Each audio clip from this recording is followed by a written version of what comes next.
Hello everyone, another video from our construction site. As you can see behind us, we have an already finished house. We have almost finished it. There are still small touches inside the house, but outside is almost everything. And we have also finished the landscape design. Well, it may be minimal, but everything here is still neat. Everything you need has been done and eaten. A font has been installed, a barbecue area has been installed, and tree pines have been planted. Junipers made the campfire area, paths, parking, and remained one of the important moments. This is decorative lighting.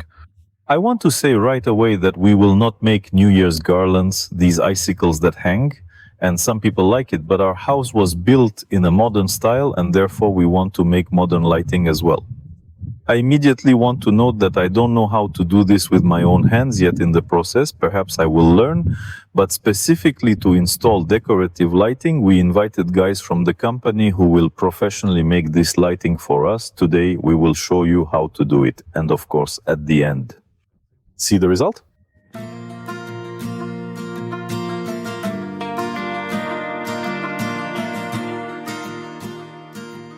The guys have already started editing. The contours have already been mounted. That's the most important thing. It's already evening. Let's see what it all looks like.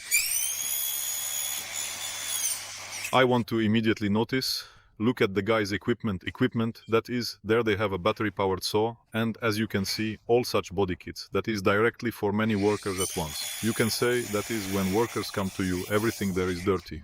There. It's one thing with a rusty hammer, but when do the guys come with such equipment? Basically, installers are the face of the company, and here it is.